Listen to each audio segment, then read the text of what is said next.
नमस्कार दोस्तों, NCERT audio books प्रस्तुत करते हैं कक्षा 9 की भूगोल की पाठ्य पुस्तक समकालीन भारत भाग 1। प्रस्तुत है इस पुस्तक का दूसरा अध्याय, भारत का भौतिक स्वरूप। जैसा कि आप जानते हैं कि भारत विभिन्न स्थलाकृतियों वाला एक विशाल देश है। आप किस प्रकार के क्षेत्र या भूभाग में रहते हैं? यदि आप मैदानी क्षेत्र में रहते हैं तो आप वहां के दूर तक फैले विशाल मैदानों से परिचित होंगे, और यदि पर्वतीय क्षेत्र के निवासी हैं तो आप पर्वतीय ढलानों और घाटियों से भली भांति परिचित होंगे। वास्तव में हमारे देश में हर प्रकार की भू आकृतियां पाई जाती हैं, जैसे पर्वत, मैदान, मरुस्थल, पठार तथा द्वीप समूह। भारत की भूमि बहुत अधिक भौतिक विभिन्नताओं को दर्शाती है। भूगर्भीय तौर पर प्रायद्वीपीय पठार पृथ्वी की सतह का प्राचीनतम भाग है। इसे भूमि का एक बहुत ही स्थिर भाग माना जाता था, परंतु हाल के भूकंपों ने इसे गलत साबित किया है। हिमालय एवं उत्तरी मैदान हाल में बनी स्थलाकृतियां हैं। भूगर्भ वैज्ञानिकों के अनुसार हिमालय पर्वत एक अस्थिर भाग है। हिमालय की पूरी पर्वत श्रृंखला एक युवा स्थलाकृति को दर्शाती है, जिसमें ऊंचे शिखर, गहरी घाटियां तथा तेज बहने वाली नदियां हैं। उत्तरी मैदान जलोढ़ निक्षेपों से बने हैं। प्रायद्वीपीय पठार आग्नेय तथा रूपांतरित शैलों वाली कम ऊंची पहाड़ियों एवं चौड़ी घाटियों से बना है। मुख्य भौगोलिक वितरण। भारत की भौगोलिक आकृतियों को निम्नलिखित वर्गों में विभाजित किया जा सकता है। पहला, हिमालय पर्वत श्रृंखला। दूसरा, उत्तरी मैदान। तीसरा, प्रायद्वीपीय पठार। चौथा, भारतीय मरुस्थल। पांचवां, तटीय मैदान। छठवां, द्वीप समूह। हिमालय पर्वत। भारत की उत्तरी सीमा पर विस्तृत हिमालय भूगर्भीय रूप से युवा एवं बनावट के दृष्टिकोण से विलित पर्वत श्रृंखला है। ये पर्वत श्रृंखलाएं पश्चिम पूर्व दिशा में सिंधु से लेकर ब्रह्मपुत्र तक फैली हैं। हिमालय विश्व की सबसे ऊंची पर्वत श्रेणी है और एक अत्यधिक असम अवरोधों में से एक है। ये 2400 किलोमीटर की लंबाई में फैले एक अर्धवृत्त का निर्माण करते हैं। इसकी चौड़ाई कश्मीर में 400 किलोमीटर एवं अरुणाचल में 150 किलोमीटर है। पश्चिमी भाग की अपेक्षा पूर्वी भाग की ऊंचाई में अधिक विविधता पाई जाती है। अपने पूरे देशांतरीय विस्तार के साथ हिमालय को 3 भागों में बांट सकते हैं। इन श्रृंखलाओं के बीच बहुत अधिक संख्या में घाटियां पाई जाती हैं। सबसे उत्तरी भाग में स्थित श्रृंखला को महान या आंतरिक हिमालय या हिमाद्री कहते हैं। यह सबसे अधिक सतत श्रृंखला है, जिसमें 6000 मीटर की औसत ऊंचाई वाले सर्वाधिक ऊंचे शिखर हैं। इसमें हिमालय के सभी मुख्य शिखर हैं। हिमालय के कुछ ऊंचे शिखर: माउंट एवरेस्ट, कंचनजंगा, मकालू, धौलागिरी, नंगा पर्वत, अन्नपूर्णा, नंदा देवी, कामेट, नामचा बरुआ, गुरुला मंधाता। महान हिमालय के वलय की प्रकृति असीमित है। हिमालय के इस भाग का क्रूड ग्रेनाइट का बना है। यह श्रृंखला हमेशा बर्फ से ढकी रहती है तथा इससे बहुत सी हिमानियों का प्रवाह होता है। हिमाद्री के दक्षिण में स्थित श्रृंखला सबसे अधिक असम है एवं हिमाचल या निम्न हिमालय के नाम से जानी जाती है। इन श्रृंखलाओं का निर्माण मुख्यतः अत्यधिक संपीड़ित तथा परिवर्तित शैलों से हुआ है। इनकी ऊंचाई 3700 मीटर से 4500 मीटर के बीच तथा औसत चौड़ाई 50 किलोमीटर है। जबकि पीर पंजाल श्रृंखला सबसे लंबी तथा सबसे महत्वपूर्ण श्रृंखला है। धौलाधर एवं महाभारत श्रृंखलाएं भी महत्वपूर्ण हैं। इसी श्रृंखला में कश्मीर की घाटी तथा हिमाचल के कांगड़ा एवं कुल्लू की घाटियां स्थित हैं। इस क्षेत्र को पहाड़ी नगरों के लिए जाना जाता है। हिमालय की सबसे बाहरी श्रृंखला को शिवालिक कहा जाता है। इनकी चौड़ाई 10 से 50 किलोमीटर तथा ऊंचाई 900 से 1100 मीटर के बीच है।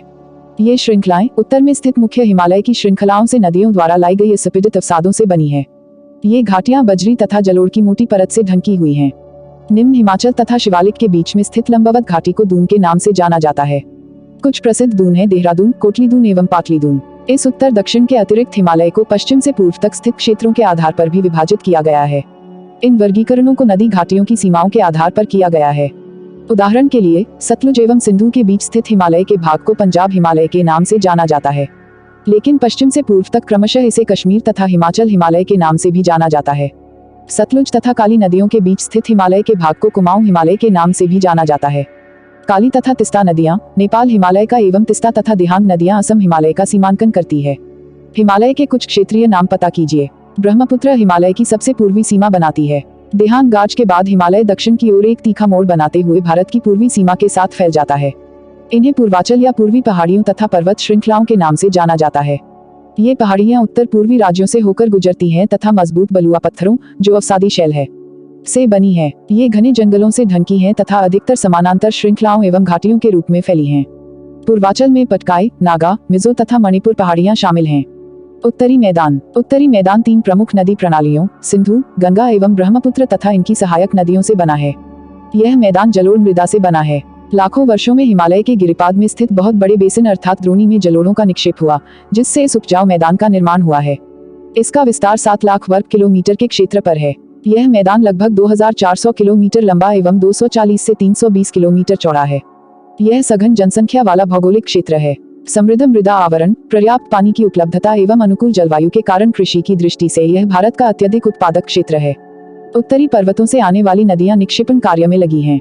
नदी के निचले भागों में ढाल कम होने के कारण नदी की गति कम हो जाती है, जिसके परिणाम स्वरूप नदीय द्वीपों का निर्माण होता है। ये नदियां अपने निचले भाग में गाद एकत्र हो जाने के कारण बहुत सी धाराओं में बंट जाती हैं। इन धाराओं को वितरिकाएं कहा जाता है। उत्तरी मैदान को मोटे तौर पर 3 उपवर्गों में विभाजित किया गया है। उत्तरी मैदान के पश्चिमी भाग को पंजाब का मैदान कहा जाता है। सिंधु तथा इसकी सहायक नदियों के द्वारा बनाए गए इस मैदान का बहुत बड़ा भाग पाकिस्तान में स्थित है। सिंधु तथा इसकी सहायक नदियां झेलम, चेनाब, रावी, ब्यास तथा सतलुज हिमालय से निकलती हैं। मैदान के इस भाग में दोआबों की संख्या बहुत अधिक है। गंगा के मैदान का विस्तार घग्गर तथा तिस्ता नदियों के बीच है। यह उत्तरी भारत के राज्यों हरियाणा, दिल्ली, उत्तर प्रदेश, बिहार, झारखंड के कुछ भाग तथा पश्चिम बंगाल में फैला है। ब्रह्मपुत्र का मैदान इसके पश्चिम विशेषकर असम में स्थित है। उत्तरी मैदानों की व्याख्या सामान्यतः इसके उच्चावचों में बिना किसी विविधता वाले समतल स्थल के रूप में की जाती है। इन विस्तृत मैदानों की भौगोलिक आकृतियों में भी विविधता है। आकृतिक भिन्नता के आधार पर उत्तरी मैदानों को 4 भागों में विभाजित किया जा सकता है। नदियां पर्वतों से नीचे उतरते समय शिवालिक की ढाल पर 8 से 16 किलोमीटर के चौड़ी पट्टी में गुटिका का निक्षेपण करती हैं। इसे भावर के नाम से जाना जाता है। सभी सरिताएं इस भावर पट्टी में विलुप्त हो जाती हैं। इस पट्टी के दक्षिण में ये सरिताएं एवं नदियां पुनः निकल आती हैं एवं नम तथा दलदली क्षेत्र का निर्माण करती हैं, जिसे तराई कहा जाता है।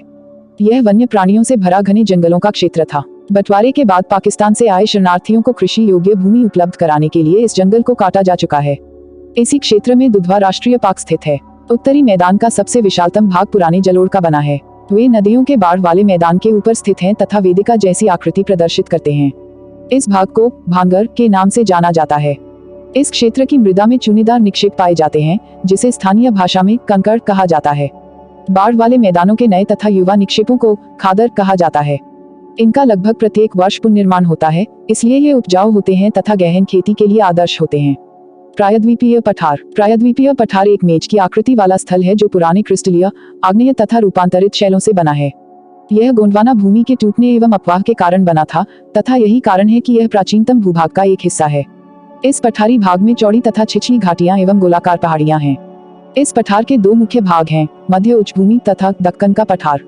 नर्मदा नदी के उत्तर में प्रायद्वीपीय पठार का वह भाग जो कि मालवा के पठार के अधिकतर भागों पर फैला है, उसे मध्य उच्चभूमि के नाम से जाना जाता है। विंध्य श्रृंखला दक्षिण में सतपुड़ा श्रृंखला तथा उत्तर पश्चिम में अरावली से घिरी है। पश्चिम में यह धीरे धीरे राजस्थान के बलुई तथा पथरीले मरुस्थल से मिल जाता है। इस क्षेत्र में बहने वाली नदियां चंबल, सिंध, बेतवा तथा केन दक्षिण पश्चिम से उत्तर पूर्व की तरफ बहती हैं। इस प्रकार वे इस क्षेत्र के ढाल को दर्शाती हैं। मध्य उच्चभूमि पश्चिम में चौड़ी लेकिन पूर्व में संकीर्ण है। इस पठार के पूर्वी विस्तार को स्थानीय रूप से बुंदेलखंड तथा बघेलखंड के नाम से जाना जाता है। इसके और पूर्व के विस्तार को दामोदर नदी द्वारा अपवाहित छोटा नागपुर पठार दर्शाता है। दक्षिण का पठार एक त्रिभुजाकार भूभाग है जो नर्मदा नदी के दक्षिण में स्थित है। उत्तर में इसके चौड़े आधार पर सतपुड़ा की श्रृंखला है, जबकि महादेव कैमोर की पहाड़ी तथा मैकाल श्रृंखला इसके पूर्वी विस्तार हैं।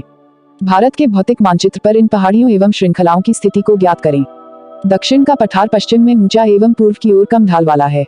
इस पठार का एक भाग उत्तर पूर्व में भी देखा जाता है, जिसे स्थानीय रूप से मेघालय कार्बी एंग्लोंग पठार तथा उत्तर कचार पहाड़ी के नाम से जाना जाता है। यह एक ब्रंश के द्वारा छोटा नागपुर पठार से अलग हो गया है। पश्चिम से पूर्व की ओर 3 महत्वपूर्ण श्रृंखलाएं गारो, खासी तथा जयंतिया हैं। दक्षिण के पठार के पूर्वी एवं पश्चिमी सिरे पर क्रमशः पूर्वी तथा पश्चिमी घाट स्थित हैं। पश्चिमी घाट पश्चिमी तट के समानांतर स्थित है। वे सतत हैं तथा उन्हें केवल दरों के द्वारा ही पार किया जा सकता है। भारत के भौतिक मानचित्र में थाल घाट, भोर घाट तथा पाल घाट की स्थिति ज्ञात करें। पश्चिमी घाट पूर्वी घाट की अपेक्षा ऊंचे हैं। पूर्वी घाट के 600 मीटर की औसत ऊंचाई की तुलना में पश्चिमी घाट की ऊंचाई 900 से 1600 मीटर है। पूर्वी घाट का विस्तार महानदी घाटी से दक्षिण में नीलगिरी तक है। पूर्वी घाट का विस्तार सतत नहीं है, ये अनियमित है एवं बंगाल की खाड़ी में गिरने वाली नदियों ने इनको काट दिया है। पश्चिमी घाट में पर्वतीय वर्षा होती है। यह वर्षा घाट के पश्चिमी ढाल पर आर्द्र हवा के टकराकर ऊपर उठने के कारण होती है। पश्चिमी घाट को विभिन्न स्थानीय नामों से जाना जाता है। पश्चिमी घाट की ऊंचाई उत्तर से दक्षिण की ओर बढ़ती जाती है। इस भाग के शिखर ऊंचे हैं, जैसे अनाईमुडी 2695 मीटर तथा डोडा बेटा 2633 मीटर। पूर्वी घाट का सबसे ऊंचा शिखर महेंद्रगिरी 1500 मीटर है। पूर्वी घाट के दक्षिण पश्चिम में शिवराया तथा जावेरी की पहाड़ियां स्थित हैं। उदगमंडलम, जिसे ऊटी के नाम से जाना जाता है, तथा कोडैकनाल जैसे प्रसिद्ध पहाड़ी नगरों की स्थिति मानचित्र में ज्ञात कीजिए। प्रायद्वीपीय पठार की एक विशेषता यहाँ पाई जाने वाली काली मृदा है, जिसे दक्कन ट्रैप के नाम से भी जाना जाता है। इसकी उत्पत्ति ज्वालामुखी से हुई है, इसलिए इसके शैल आग्नेय हैं। वास्तव में इन शैलों का समय के साथ अपरदन हुआ है, जिनसे काली मृदा का निर्माण हुआ है। अरावली की पहाड़ियां प्रायद्वीपीय पठार के पश्चिमी एवं उत्तर पश्चिमी किनारे पर स्थित है। ये बहुत अधिक अपर्दित एवं खंडित पहाड़ियां हैं। ये गुजरात से लेकर दिल्ली तक दक्षिण पश्चिम एवं उत्तर पूर्व दिशा में फैली हैं। भारतीय मरुस्थल। अरावली पहाड़ी के पश्चिमी किनारे पर थार का मरुस्थल स्थित है। यह बालू के टिब्बों से ढका एक तरंगित मैदान है। इस क्षेत्र में प्रति वर्ष 150 मिलीमीटर से भी कम वर्षा होती है। इस शुष्क जलवायु वाले क्षेत्र में वनस्पति बहुत कम है। वर्षा ऋतु में ही कुछ सरिताएं दिखती हैं और उसके बाद वे बालू में ही विलीन हो जाती हैं। पर्याप्त जल नहीं मिलने से वे समुद्र तक नहीं पहुंच पाती हैं। केवल लूनी ही इस क्षेत्र की सबसे बड़ी नदी है। बरकान, जो अर्धचंद्राकार बालू का टीला होता है, का विस्तार बहुत अधिक क्षेत्र पर होता है, लेकिन लंबवत टीले भारत पाकिस्तान सीमा के समीप प्रमुखता से पाए जाते हैं। यदि आप जैसलमेर जाएं, तो बरकान के समूह देख सकते हैं। तटीय मैदान। प्रायद्वीपीय पठार के किनारों संकीर्ण तटीय पट्टियों का विस्तार है। यह पश्चिम में अरब सागर से लेकर पूर्व में बंगाल की खाड़ी तक विस्तृत है। पश्चिमी तट, पश्चिमी घाट तथा अरब सागर के बीच स्थित एक संकीर्ण मैदान है। इस मैदान के 3 भाग हैं। तट के उत्तरी भाग को कोंकण, मुंबई तथा गोवा, मध्य भाग को कन्नड़ मैदान एवं दक्षिणी भाग को मालाबार तट कहा जाता है। बंगाल की खाड़ी के साथ विस्तृत मैदान चौड़ा एवं समतल है। उत्तरी भाग में इसे उत्तरी सरकार कहा जाता है, जबकि दक्षिणी भाग कोरोमंडल तट के नाम से जाना जाता है। बड़ी नदियां जैसे महानदी, गोदावरी, कृष्णा तथा कावेरी इस तट पर विशाल डेल्टा का निर्माण करती हैं। चिल्का झील पूर्वी तट पर स्थित एक महत्वपूर्ण भूलक्षण है। द्वीप समूह। आप पहले ही देख चुके हैं कि भारत का मुख्य स्थल भाग अत्यधिक विशाल है। इसके अतिरिक्त भारत में 2 द्वीपों का समूह भी स्थित है। क्या आप इन द्वीप समूहों को पहचान सकते हैं? केरल के मालाबार तट के पास स्थित लक्षद्वीप की स्थिति को ज्ञात कीजिए। द्वीपों का यह समूह छोटे प्रवाल द्वीपों से बना है। पहले इनको लकादीव, मिनिकाया तथा एमीनदीव के नाम से जाना जाता था। 1973 में इनका नाम लक्षद्वीप रखा गया। यह 32 वर्ग किलोमीटर के छोटे से क्षेत्र में फैला है। कावारत्ती द्वीप लक्षद्वीप का प्रशासनिक मुख्यालय है। इस द्वीप समूह पर पादप तथा जंतु के बहुत से प्रकार पाए जाते हैं। पिटनी द्वीप, जहां मनुष्य का निवास नहीं है, वहां एक पक्षी अभयारण्य है। अब बंगाल की खाड़ी में उत्तर से दक्षिण के तरफ फैले द्वीपों की श्रृंखला की ओर ध्यान दीजिए। ये अंडमान एवं निकोबार द्वीप हैं। यह द्वीप समूह आकार में बड़ी संख्या में बहुल तथा बिखरे हुए हैं। यह द्वीप समूह मुख्यतः 2 भागों में बांटा गया है, उत्तर में अंडमान तथा दक्षिण में निकोबार। यह माना जाता है कि यह द्वीप समूह निमज्जित पर्वत श्रेणियों के शिखर हैं। यह द्वीप समूह देश की सुरक्षा के लिए बहुत महत्वपूर्ण है। इन द्वीप समूहों में पाए जाने वाले पादप एवं जंतुओं में बहुत अधिक विविधता है। ये द्वीप विषुवत वृत्त के समीप स्थित हैं एवं यहाँ की जलवायु विषुवतीय है तथा यह घने जंगलों से आच्छादित है। विभिन्न भू आकृतिक विभागों का विस्तृत विवरण प्रत्येक विभाग की विशेषताएं स्पष्ट करता है, परंतु यह स्पष्ट है कि ये विभाग एक दूसरे के पूरक हैं और वे देश को प्राकृतिक संसाधनों में समृद्ध बनाते हैं। उत्तरी पर्वत जल एवं वनों के प्रमुख स्रोत हैं। उत्तरी मैदान देश के अन्न भंडार हैं। इनसे प्राचीन सभ्यताओं के विकास को आधार मिला। पठारी भाग खनिजों के भंडार हैं, जिसने देश के औद्योगिकरण में विशेष भूमिका निभाई है। तटीय क्षेत्र मत्स्य और पोत संबंधी क्रियाकलापों के लिए उपयुक्त स्थान है। इस प्रकार देश की विविध भौतिक आकृतियां भविष्य में विकास की अनेक संभावनाएं प्रदान करती हैं। प्रवाल। प्रवाल पॉलिप्स कम समय तक जीवित रहने वाले सूक्ष्म प्राणी हैं, जो कि समूह में रहते हैं। इनका विकास छिछले तथा गर्म जल में होता है। इनसे कैल्शियम कार्बोनेट का स्राव होता है। प्रवाल स्राव एवं प्रवाल अस्थियां टीले के रूप में निक्षेपित होती हैं। ये मुख्यतः 3 प्रकार के होते हैं।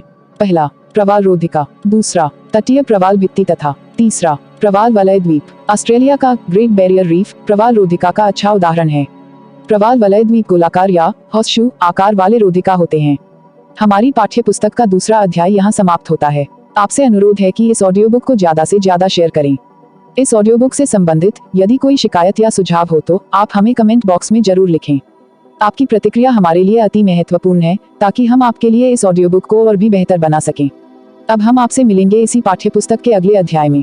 तब तक के लिए खुश रहिए, मस्त रहिए और खूब मन लगाकर पढ़ाई कीजिए। जय हिंद, जय भारत।